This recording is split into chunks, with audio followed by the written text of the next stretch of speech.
الله پاک دې جنت فردوس په نصیب که. حاج وکیل صاحب دغه عمره مې ستا دپاره دا د نن راخیسته ده. نن یکشنبې ده، بس دغه عمره مې د حاجي سید احمد سیلاب پر نامه باندې راخیسته ده. الله پاک دې زما څه دا عمره قبوله کړي، ثواب دې ټوله پاک خدای و تا ته در ورسوي. الله پاک دې د فیض و د فضل او د کرم دروازې در باندې راخلاص کړي. حاج وکیل صاحب الله پاک دې د حلالو رزقو دروازې در باندې راخلاص کړي. که به مسکین یې خدای پاک دې غني که د دا مکې شریفې پرې، که پورور یې الله دې د پورو څخه خلاص که د دا مکې شریفې پرې. که مریضان لرې یا یو نور مشکل لرې، الله پاک دې مریضان ته شفای کامله ورکړي.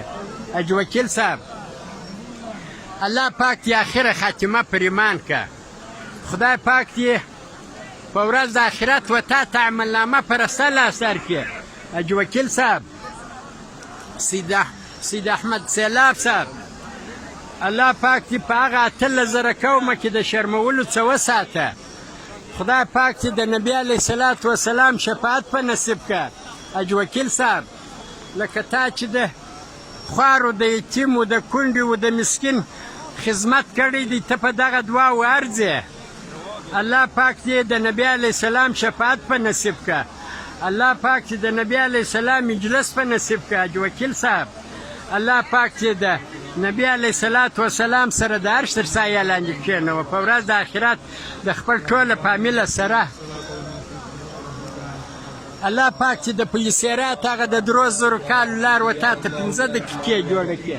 حاج وکیل صاحب الله پاک چې د جبرائیل علیه صلات وسلام په وزرو کې تېر که د پلیسیرات پر لار. الله پاک چې د حورو د غلمانو مجلسي که په جنت فردوس کې. الله پاک چې حورې و غلمان ستا سره پر یوه کټ کښېنوي. خدای تعالی دې د نبي علیه صلات وسلام په لاسو د حوض کوثر په اوبو اوبه که. ته نو امین امین پر کوه. الله پاک دې ستا مور د بیبي فاطمې سره پر یوه کټ کښېنوي په جنت فردوس کې. الله پاک دې ستا کوروالا د بیبي عایشې رضی الله تعالی عنها سره پر یوه کټ کښېنوي. الله پاک دې تا و ستا پلار و ستا حاج وکیل صاحب السلام علیکم ورحمت الله وبرکاتو. حاج وکیل صاحب دغه عمره مې ستا پر نامه راخیستې ده.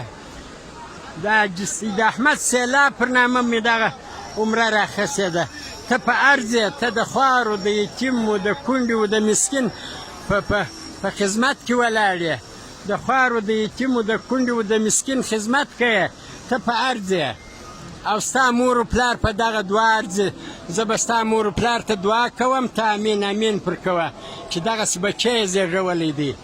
الله پاک چې ستا مور و پلار که به ژوندي یې، خدای پاک دې په دا مکه شریفه مشرفه کړي. الله پاک دې و دغه مکې شریف ته نصیب وکړي. حاج وکیل صاحب او که به وفات سوي مړه به یې، الله پاک دې وبخښي. الله پاک چې ستا د مور ستا د پلار قبرونه ور پراخه کړي. حاج وکیل صاحب الله پاک چې ستا د مور ستا د پلار قبرونه ور روښانه کړي. الله پاک دې قبرونه ور پراخه کړي. الله پاک دې قبرونه د جنت د باغچه ورته جوړه کړي. ستا د مور ستا د پلار قبرونه ته امین امین پر کوه. حاج وکیل صاحب الله پاک چې ستا مور پلار ته عملنامه پرسته لاس ورکړي. حاج وکیل صاحب الله پاک چې ستا مور پلار په هغه 18,000 قومه کې د شرمولو څه وساتي. الله پاک چې ستا مور پلار د نبي علیه صلات وسلام سره د عرش تر سایه لاندې کښېنوي. حاج وکیل صاحب الله پاک چې ستا مور پلار ته د پلیسیرات هغه د 3,000 کالو لار 15 دقیقې جوړه کړي. الله پاک چې ستا مور پلار د جبرائیل علیه صلات وسلام په وزرو کې د پلیسیرات پر لار تیر کړي. حاج وکیل صاحب ستا مور پلار په دغه دعا ارځي، دا د توا په دعا چې دغسې بچی یې زېږولی دی. الله پاک چې نور هم دغسې مندې پیدا کړي چې دغسې بچیان وزېږوي. چې زه ژوندی یم، ما کور په دا مکه شریفه کې. حاج وکیل صاحب زه به تا ته عمرې راوړم، زه به تا ته توابونه کوم، زه به تا ته دعاوې کوم، ستا مور پلار ته به دعاوې کوم. الله پاک دې ستا مور پلار په ورځ د آخرت یې الله پاک مور د بیبي فاطمې سره پرې وکټ کښېنوه، پلار دې خدای پاک د نبي علیه السلام سره پرې وکټ کښېنوه چې دغسې بچی یې زېږولی دی.